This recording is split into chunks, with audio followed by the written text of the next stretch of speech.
Political uncertainty over Brexit is impacting the global economy. How is UK preparing for life post 31st of October, post Brexit?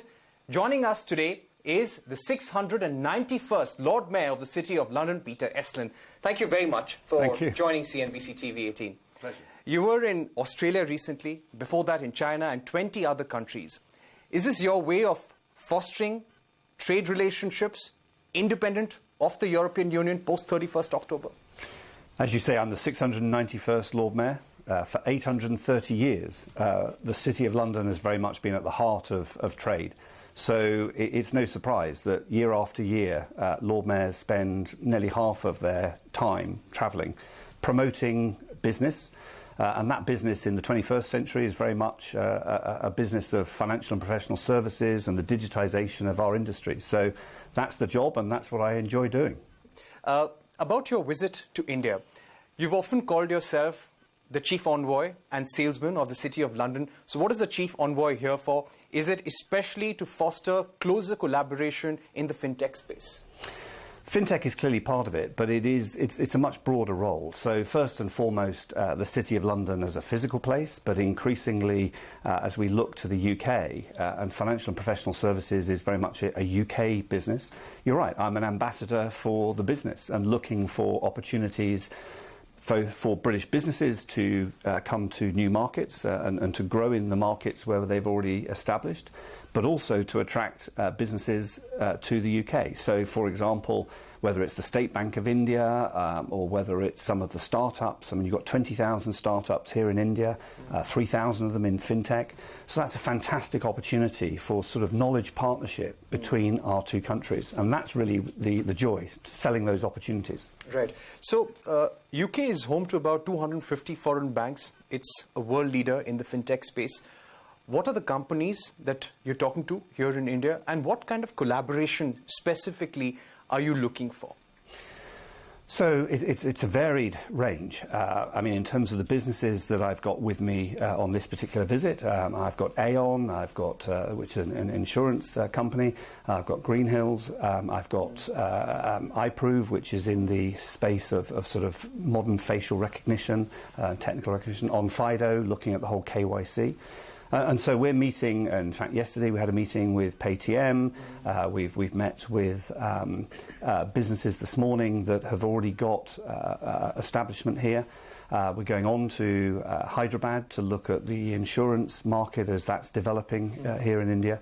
So it's really looking to sort of how can we collaborate with one another.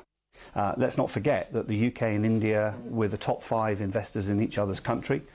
We've got trade growing at sort of 20% per annum, so there's some significant growth levels there. But at the end of the day, it's bringing individual businesses together and looking at where a particular piece of knowledge and capability, perhaps that's been developed in the UK, can tap into what a huge scale market and capability and platform that exists here. Talking about what's happening back home in the UK, does the prospect post 31st of October worry you? No. Because political uncertainty, there are some economists, people who have worked at the Bank of England, who also worry about the possibility of recession. So clearly, I mean, one should not be arrogant to sort of say there are no risks, but I think the construct of Brexit and very much, the city has always been very much behind a deal. We want to create an ongoing framework to not only engage with the EU, but to engage internationally. But Brexit has been frustrating because it's masking that sheer scale of innovation that's taking place in the UK, and we're seeing also here in India. If I look to the UK, we're at record levels of employment. We've got record levels of capital coming into the UK. We're £5.5 billion into fintech in the first 7 months of this year. So whilst the uncertainty associated with Brexit needs to be resolved, that is clear in I think anybody's mind. We want a resolution to the go forward. But in terms of particularly the service-based industries, the fact that the world is not stopping for Brexit, digitisation of those industries is just carrying on, which is creating fresh opportunity. So I'm an optimist. I look at the glass half full, and those opportunities exist to partner between India and the UK. And we had a fantastic India Day in July, and it's those sorts of things that we really want to build on. What about a no-deal Brexit? Because Boris Johnson has said that come 31st of October, UK will leave the European Union, deal or no deal. Look, the Prime Minister, I think, in some senses, captures the sentiment that we want resolution. We're now in a situation where Parliament has largely said that we need to seek an extension. At the moment, the Prime Minister, I think, is focused on getting a deal with Europe. So the focus is, at the moment, can we get that deal? Can we sort that out so that we can leave on the 31st of October with a way forward? If that doesn't happen, then some other manifestation will happen. But more importantly, we're going to need to carry on trading. We don't just stop trading with our closest neighbours, and we're not going to stop trading with India. Can there be a deal with the European Union? Right now, we have Boris Johnson constantly talking to his counterpart in the European to thrash out a deal. Does it even look hopeful at this stage? And the reason why I'm asking, because there have been some very critical comments that have come from the Prime Minister of Luxembourg, who's saying that this entire process is turning into a nightmare. Look, it has been a frustrating process, but I mean, I think if one looks at certainly the starting point of a huge amount of work that went into the withdrawal agreement, 500 pages of a very detailed set of constructs, and at the end of the day, there's clearly an issue around the backstop. Hard border.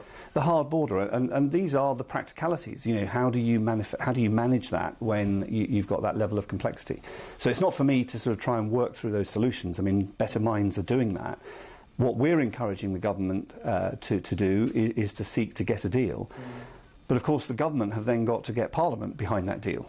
So, and then of course the EU have got to get the Council of Ministers behind that deal. So, I mean, there's a number of steps that need to happen. But I think the sentiment that I would leave you is that the business community, while wanting to seek clarity, is also doing what it does best, which is preparing for different outcomes. And that's what we have to do. Right, businesses are preparing for different outcomes, but at the same time, the way Parliament was suspended, do you think that could have been avoided?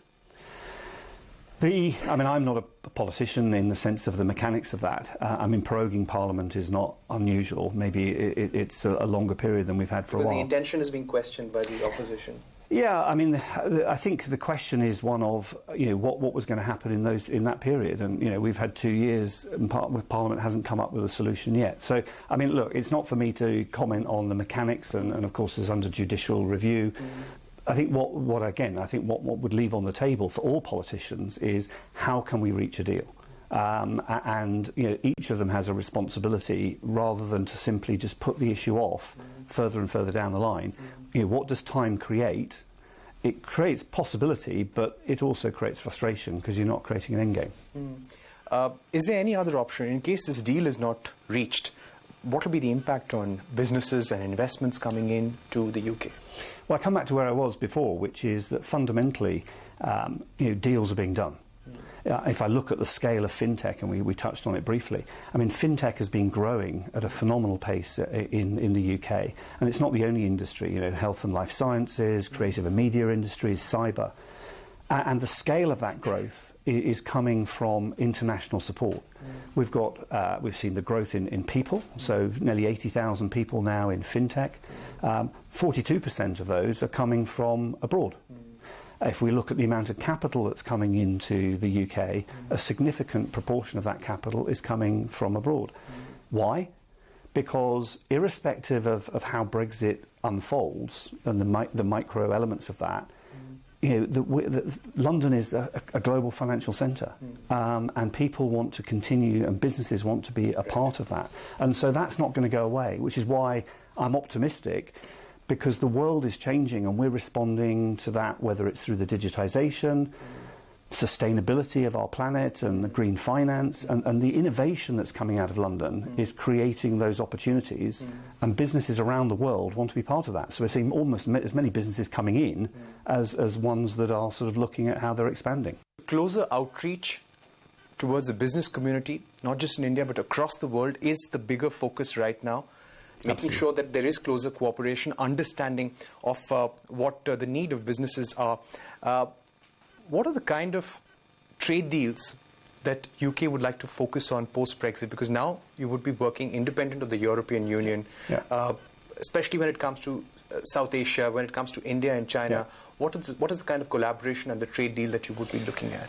So again, the UK government have been very clear that they want to get a number of trade deals on the table, but also to build on the existing framework. So we had JETCO, the joint trade discussions back in July, the economic and financial dialogues that take place between, for example, India and the UK, and it's building on those.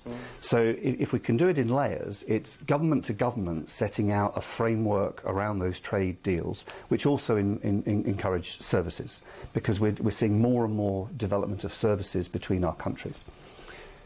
That then needs to be supported by a regulatory framework, a regulatory cooperation. And again, we're seeing that in terms of the cooperation between the RBI and the FCA. And one of the things that I'm going to be encouraging the regulators here is to join us as part of GFIN, which is a global financial regulatory network, to really look at how we're taking forward regulation in the 21st century. So it's not only getting a degree of alignment, but recognising our individual needs, but also looking at how we can continue to progress that. So that's the regulatory level. And then on the business agenda, it's really looking at financial inclusion. How do we increase and support, for example, the Indian economy in terms of insurance penetration? It's very, very low here compared to the rest of the world. But what are the needs? So it's not just looking at it as a set of numbers, it's looking at it in a set of needs and looking at the rural communities and looking at agri-insurance. And there it's a question of, well, who's got the platforms, the distribution platforms, and some fantastic platforms here, but where is some of the product capability that we've got in the UK, and how can we then partner those together? So it really is a combination of setting out the government-to-government framework, which I would leave to largely the politicians and our government officials to do, encouraging the regulators then to look at refining regulation and looking at optimising regulation, maybe it's around data, all the areas that are relevant to the digital economies, but then getting businesses to do the deals and actually work out a symbiotic relationship.